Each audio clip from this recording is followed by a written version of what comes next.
Welcome to Peace, Love, Liberty Radio. Online at fppradio.com. So I've got some interesting stories this week.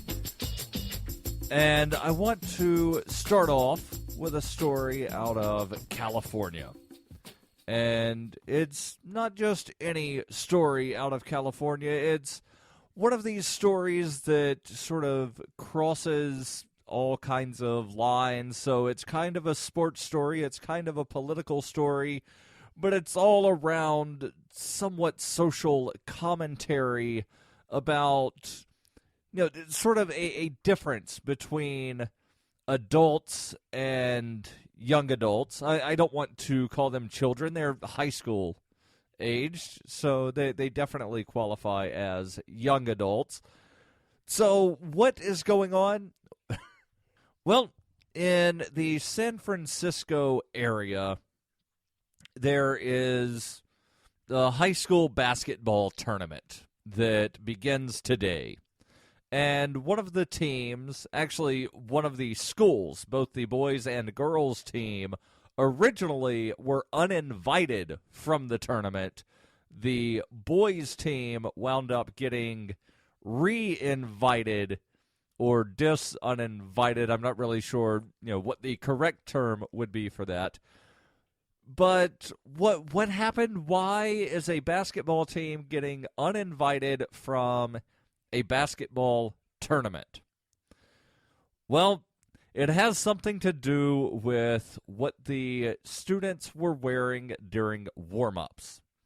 The story here from the Associated Press reads, a high school basketball tournament on the Northern California coast has become the latest flashpoint in the ongoing protest over police killings of unarmed men after a school was disinvited because of concern its players would wear T-shirts printed with the words, "I can't breathe," during warm-ups. The athletic director at Fort Bragg High School informed his counterpart at Mendocino High that neither the boys nor the girls teams would be allowed to participate in the three-day tournament hosted by Fort Bragg that began today. The boys team was reinstated after all but one player agreed not to wear the shirt inspired by the last words of Eric Garner. Eric Garner, you may recall, was the man who was choked to death by a New York Police Department officer, Daniel Pantaleo. Garner's horrendous crime was allegedly selling loose cigarettes and presumably not paying the tax on those cigarettes. The story here continues. It says that the Fort Bragg superintendent, or athletic director rather, did not want the T-shirts being worn on the Fort Bragg campus during the Vern Piver Holiday Classic tournament. Too few girls accepted the condition for the team to field a tournament during the tournament. Mendocino varsity teams first wore the I Can't Breathe T-shirts before a game against Fort Bragg on December 16th. The girls also wore the T-shirts before games at two other tournaments and did not receive any blowback, according to the coach of the girls team. The coach, Caden Feehan, says, "At first I didn't even know what it meant. I thought it was a joke about how hard I conditioned them."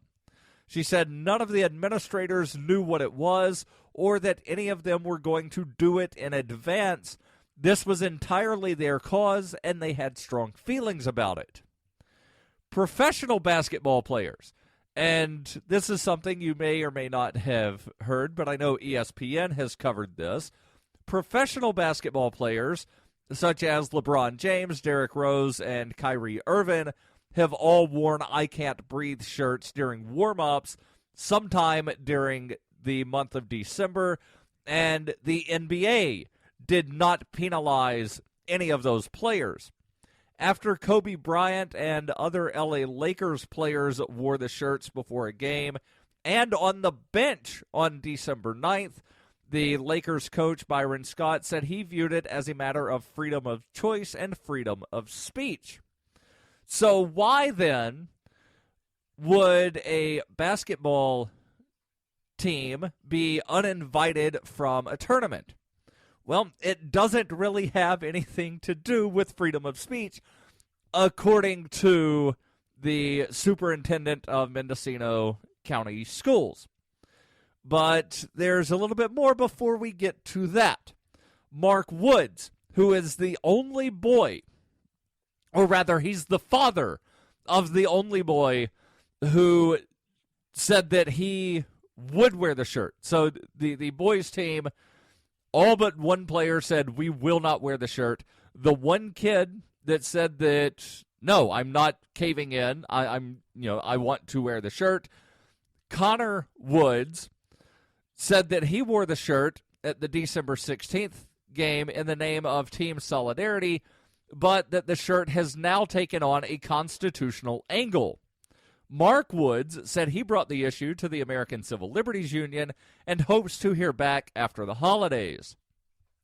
He referred to a 1969 U.S. Supreme Court ruling, Tinker v. Des Moines, which found that high school students wearing black armbands to protest the Vietnam War was protected free speech under the First Amendment of the U.S. Constitution. Mark Wood says this is a complete First Amendment issue. That's why I'm not offended. However, Bruce Triplett, the athletic director at Fort Bragg High, did not return a call from the Associated Press seeking comment. He also did not respond to emails.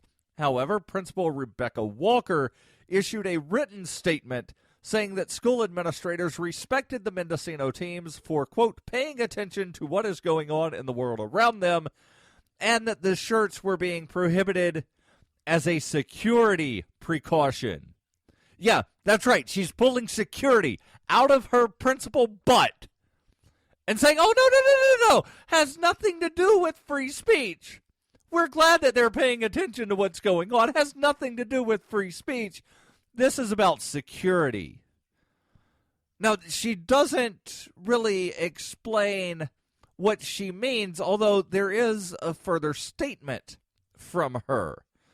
Walker wrote in the statement, to protect the safety and well-being of all tournament participants, it is necessary to ensure that all political statements and or protest are kept away from the tournament. She said she was speaking on behalf of the athletic director and the Fort Bragg school superintendent. She also added, we are a small school district that simply does not have the resources to ensure the safety and well-being of our staff, students, and guests at the tournament should someone get upset and choose to act out. Okay, then maybe you shouldn't have an effing tournament to begin with, because somebody, somewhere, might get upset because their team lost. Did you ever think about that, lady?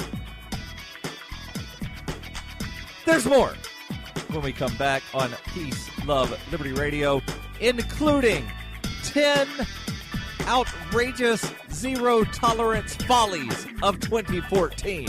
Look at that when we come back. Peace, Love, Liberty Radio. Bitcoin Not Bombs is a launching pad for nonprofits and social entrepreneurs into the financial freedom of the Bitcoin economy. Bitcoin Not Bombs offers premium publicity campaigns designed to facilitate an organization's adoption of Bitcoin as a payment system. Bitcoin Not Bombs is fully committed to being the hub of the nonprofit sector of the Bitcoin economy, maximizing the potential cross-promotion of all our clients and commercial partners. To learn more, visit bitcoinnotbombs.com. Hi, I'm Darryl W. Perry, and I need your help to take Peace, Love, Liberty Radio on the road. In the spirit of Motorhome Diaries and Liberty on Tour, I intend to take the message of peace, love, and liberty on the road. I intend to leave New Hampshire at the conclusion of the New Hampshire Liberty Forum and return at the beginning of PorcFest. During the 104-day trip, I'll be visiting at least 10 cities across the country, speaking to people about the ideas of peace, love, and liberty, while continuing to produce daily Liberty media.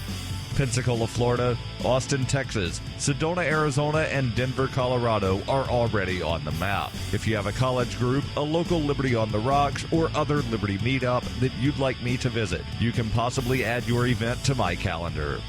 To find out more about the tour or to donate, visit tour.fppradio.com. That's tour.fppradio.com.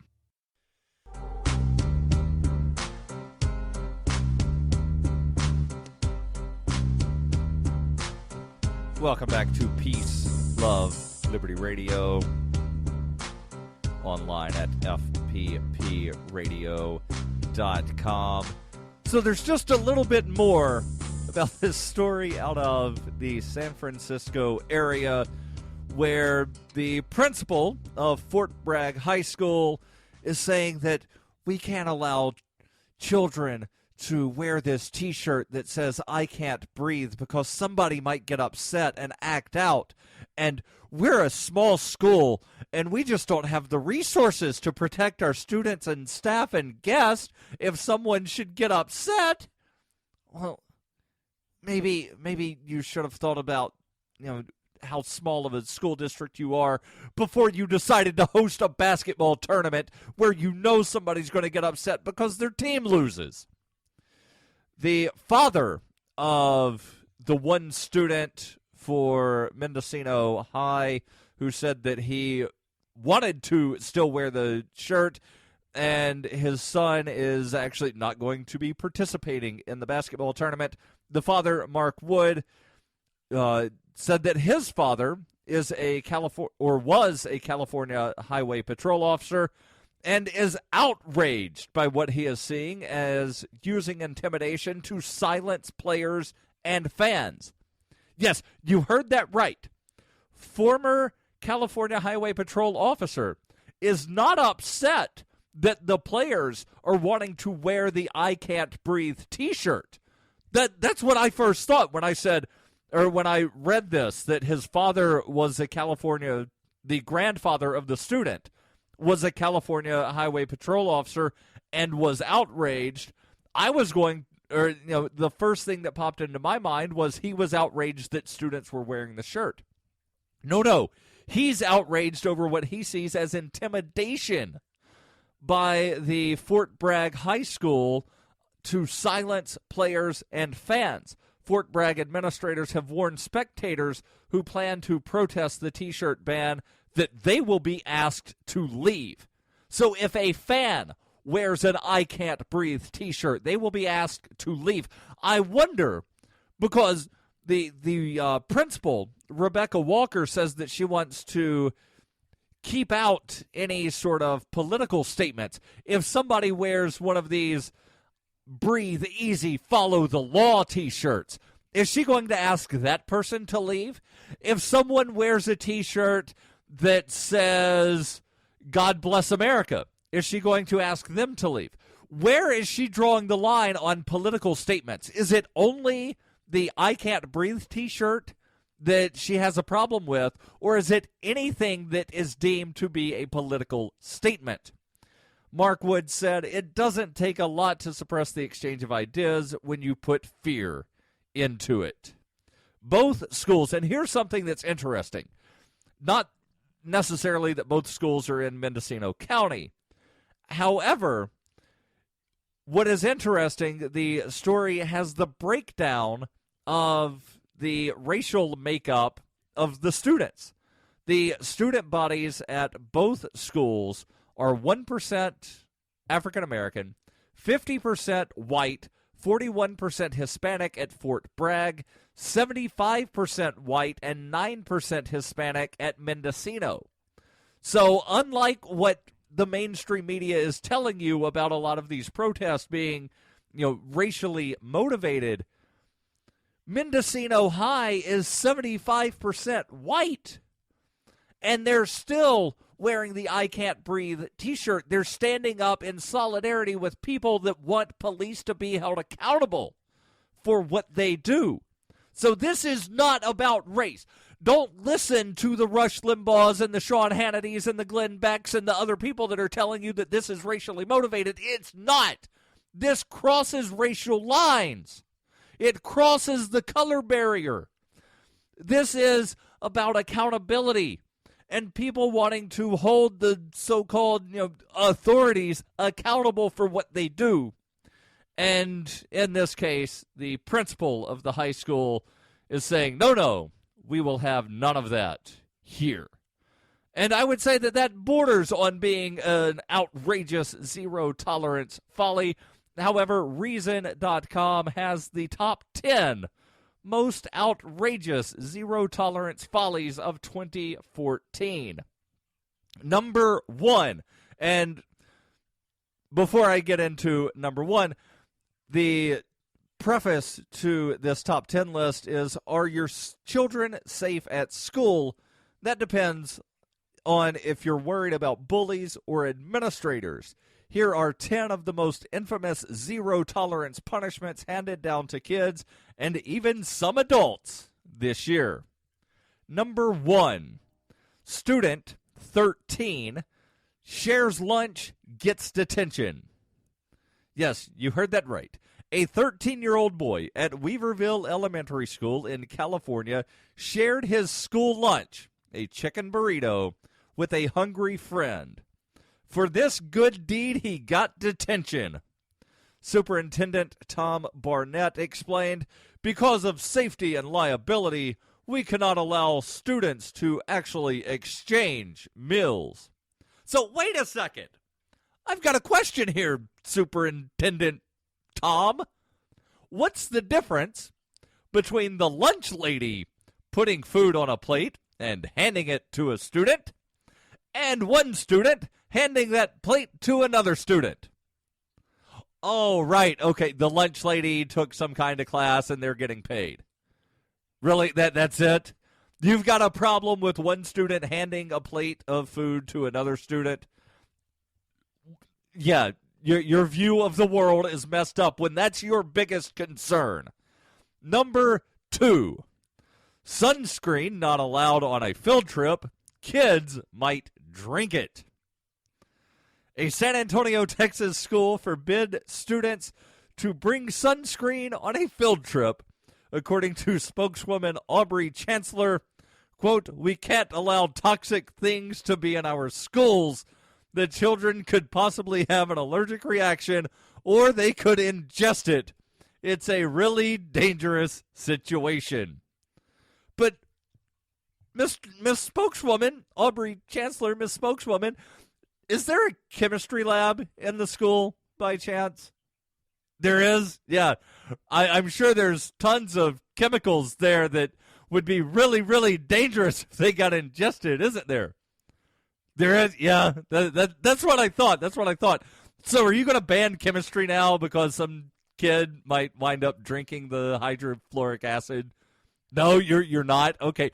Then just let them take the sunscreen on the field trip. Yeah. That would be great if you could do that.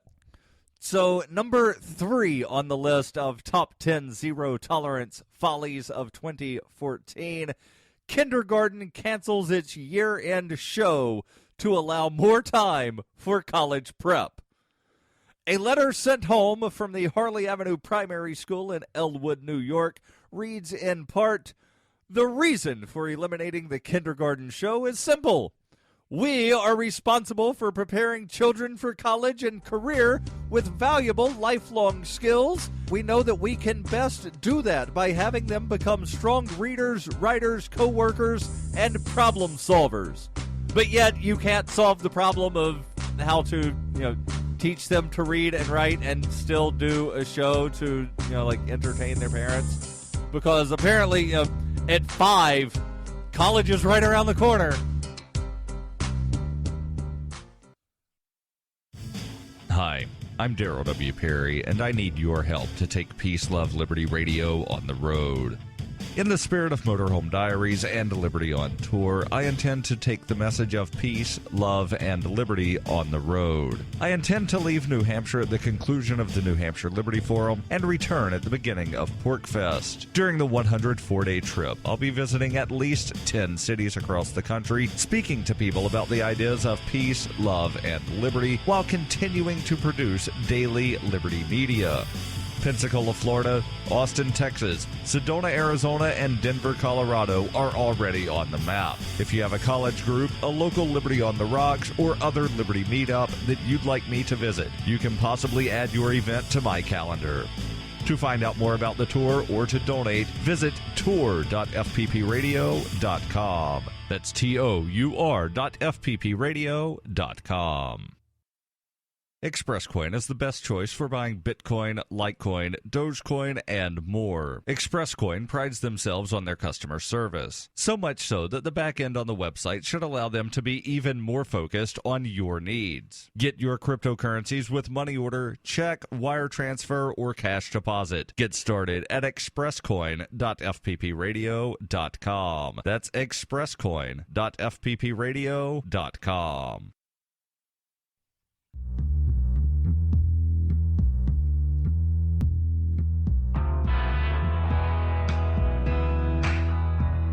Welcome back to Peace, Love, Liberty Radio. Online at fppradio.com. So I'm going over the top 10 zero-tolerance follies of 2014 as compiled by Reason.com. Number 4 on the list, teacher suspended on weapons charge for demonstrating carpentry skills. A second-grade teacher at Chicago's Washington Irving Elementary School was suspended for 4 days without pay for bringing screwdrivers, wrenches, and other shop tools to class and demonstrating how to use them. These are apparently dangerous items. Yeah, because, you might be able to, build a cabinet, learn some sort of job skills so that you don't have to go to college and waste tens of thousands of dollars, go into debt, and then try to get that slightly higher paying job so that you can then pay off all of your debt so that, when you die, you have 50 cents to wind up passing on to your grandchildren. Yay. Yeah. Screwdrivers. They're dangerous. Number 5, school bus driver loses job for keeping kids warm when the bus breaks down. This one, it's in Canada, so, I guess, it still kind of counts. It's definitely a zero-tolerance fel. The write-up continues. It says, on a day when the wind chill dipped to negative 34 degrees Fahrenheit, school bus driver Kendra Linden's bus broke down. Knowing that it could be a long time for a replacement to arrive and that the kids would be waiting outside till it did, she picked up the few children on her route, including her son and her SUV. A neighbor noticed 2 kids sitting in the cargo hold without seatbelts and called the bus company. Kendra Linden was promptly fired. Yeah, how dare you allow kids to be driven around in the cargo hold of an SUV without a seatbelt when they should properly be transported on a bus without a seatbelt. See, that's the absurdity, right? Your children must wear a seatbelt unless there's about 50 of them on a bus. Or, small bus, okay, 16. Because that's what classifies a bus, is seating capacity for 16 or more plus the driver. So, even one of the short buses, up to 16 kids on a bus, no seatbelt, that's fine. One of them in the cargo hold, 2 of them in the cargo hold of an SUV. How dare you, you evil monster, put them on the bus without the seatbelt where they belong. Number 6 on the list, 79-year-old substitute teacher fired for having student friends on Facebook. Carol Thibarge was a substitute teacher at Stevens High School in Claremont, New Hampshire for 9 years and was friends with about 250 current students on Facebook. She was told to unfriend them or lose her job. She chose to lose her job. Superintendent Middleton McGoodwin told the press, "She's loved by many, but that doesn't give you allowance to ignore a protocol designed to protect everyone." Right, because 79-year-old substitute teachers, they're known for flirting with their students, right? Like that's the reason they have this thing is, well, we can't have the students fraternizing with the students. And that's generally meant for, like the 20-something teachers that are just out of college flirting with the 16 and 18-year-old students. But, yeah, I really don't think that there's much to worry about with this 79-year-old teacher. Number 7 on the list, student suspended for slicing an apple with a knife during a health food demonstration. Devon Shaw, a Bedford, Ohio high school student, brought apples and craisins to school for a healthy eating presentation. He should have been suspended for the craisins. Those things are absolutely horrible. The write-up from Reason continues, when he took out a knife to slice an apple, his teacher told him he was not allowed to use it. He immediately handed it over to her. Case closed, right? No. Later that day, he was suspended for a week because he brought a weapon to school. Number 8, school goes on lockdown when mom fails to sign in. A mother of a special needs child in Walnut Grove, Missouri, raced to school when she got a frantic call from her kid's teacher. After she was buzzed into the building, she ran straight to his room, thereby committing the cardinal sin of not signing in. The school went into lockdown. Cops arrived and took the mom to the police station, where she was charged with trespassing. Yet, you heard all of that right. She was buzzed into the school, meaning somebody said, yeah, you can come in. She walks into the school. They know who she is. She just didn't stop at the office to sign a piece of paper before going to the classroom. Therefore, charged with trespassing. Number 9, girl in wet bathing suit forced to stand outside in February in Minnesota due to a school policy. After the fire alarm went off in Como Park High School in St. Paul, Minnesota, everyone evacuated, including Kiona Hagen-Tietza, who was 14, who had been swimming in the gym pool and did not have time to change.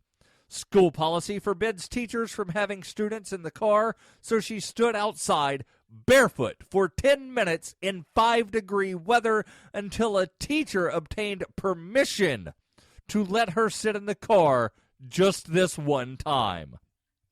Number 10, student suspended for twirling a pencil, subjected to 5-hour evaluation. Ethan Chaplin, 13, was twirling his pencil, which made the child sitting behind him feel threatened or uncomfortable. That's all it took for the Vernon, New Jersey school to send Chaplin for a 5-hour physical and psychological evaluation. His urine was tested and blood drawn. The superintendent, Charles Marizano, said, "We never know what's percolating in the mind of children. When they demonstrate behavior that raises red flags, we must do our duty." Your duty, what, to overreact? You have a duty now to overreact? Apparently so, based on the 10 things that are the top 10 zero-tolerance follies of 2014. There's a top 5 list of the top 5 best drug scares that, unfortunately, I don't have time to go through the full thing, but also from Reason, and again, the link will be in the show notes. Number 5, a deluge of drunks. In January, the U.S. Centers for Disease Control and Prevention noted with alarm that most Americans say they have never discussed alcohol consumption with a health professional. Physicians' reluctance to broach the subject is especially troubling, according to the CDC. who says that because at least 38 million adults in the U.S. drink too much. Elsewhere, the CDC says 29% of U.S. adults drink too much. That based on data from the National Health Interview Survey. But yet they don't say what too much is. Some people think one drink is too much. Some say two. Others say, 6-pack, that's fine. Hey, don't forget, the AMA is this Wednesday. Ask me anything. Questions, AMA at FPPradio.com.